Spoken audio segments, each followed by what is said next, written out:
프랑스의 수학자인 만델브로트는 1967년 과학 잡지 사이언스에 영국을 둘러싸고 있는 해안선의 총 길이는 얼마인가 라는 글을 발표하면서 프랙탈의 개념을 도입하였습니다.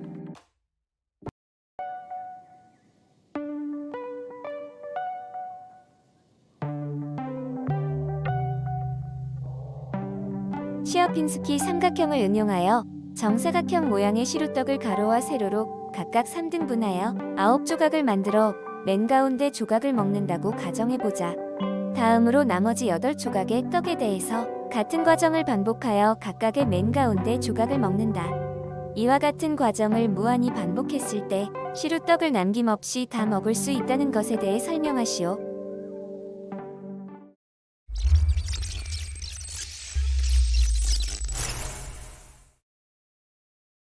한 변의 길이가 1인 정삼각형 모양의 시루떡을 생각해 봅시다.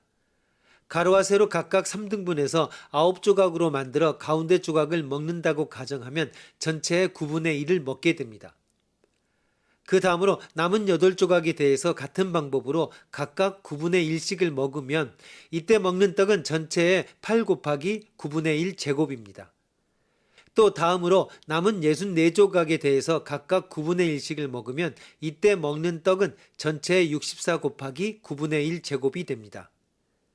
이것은 제시문의 시어핀스키 삼각형과 같은 시행을 반복해 나갈 때 어두운 부분이 점점 사라지는 것과 같다고 할 수 있습니다.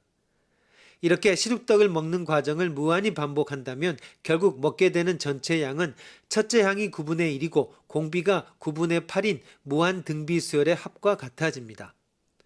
따라서 먹은 전체 떡의 양은 결국 1이 되는데 이 값은 처음의 시루떡의 양과 같습니다.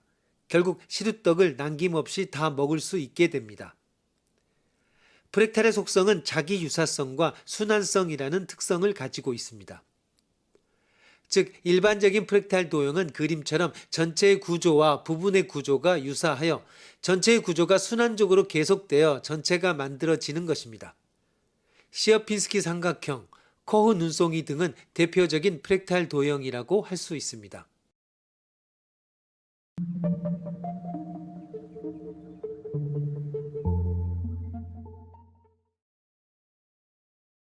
만델브로트는 프랙탈을 전체를 부분으로 나누었을 때 그 부분들 각각이 전체를 축소해 놓은 것과 같은 불규칙하거나 파편화된 기하학적 형상으로 정의하고 있습니다. 프랙탈의 예들은 가까이 혹은 현미경으로 확대하여 본다 해도 불규칙성이 제거되지 않습니다. 대신에 자연의 사물들은 각기 다른 크기의 단계에서 같은 특징을 반복하는 불규칙성을 가지며 어떤 유클리드 계학적인 특성도 찾아볼 수 없는 것입니다. 여기에서 수학사의 또 다른 혁명 프랙탈 계학이 탄생했습니다. 어떤 구조 안에 품어진 또 다른 구조물들은 유사한 특징들이 반복되어 나타나며 작은 것은 큰 것의 축소판의 특징, 즉 자기 유사성을 가지고 있습니다. 프랙탈의 발견은 자연계의 구조적 불규칙성을 기술하고 분석할 수 있는 새로운 수학적 언어를 발견한 것이며 혼돈과 무질서 속에 질서를 표현할 수 있게 된 것입니다. 불규칙한 해안선을 확대해 들어가면 더 세세한 부분이 계속 등장합니다.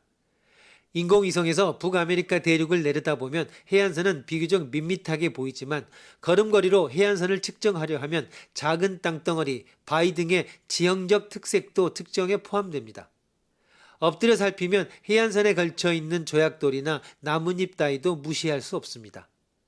더 세밀한 세부사항으로 파고들수록 측정 단위는 킬로미터에서 미터, 센티미터, 밀리미터로 점점 줄어듭니다.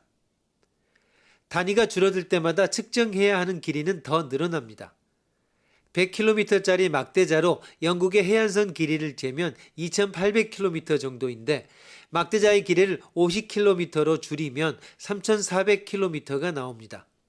결국 해안선의 길이는 인간의 의도적으로 선택한 척도의 길이에 따라 결정되는 임의의 값이 있을 뿐입니다. 이를 극단적으로 표현하면 측정은 측정자의 마음에 따라 달라질 수 있다는 것을 의미합니다. 유클리드 기하학은 직선과 단순한 곡선으로 구성된 인간이 건설한 구축물들을 설명하는 데는 유용하게 이용되지만 수많은 자연의 전경들, 예를 들면 해안선의 길이, 산의 모습, 숲의 전경, 구름의 모양 등은 2300여 년 전에 발견된 유클리드 기하학의 어떤 모양과도 일치하지 않습니다. 자연의 형태들을 좀 더 미시적으로 가까이서 보면 그들의 불규칙한 모습들에서 새로운 기하학의 문을 여는 특징들이 숨겨져 있습니다.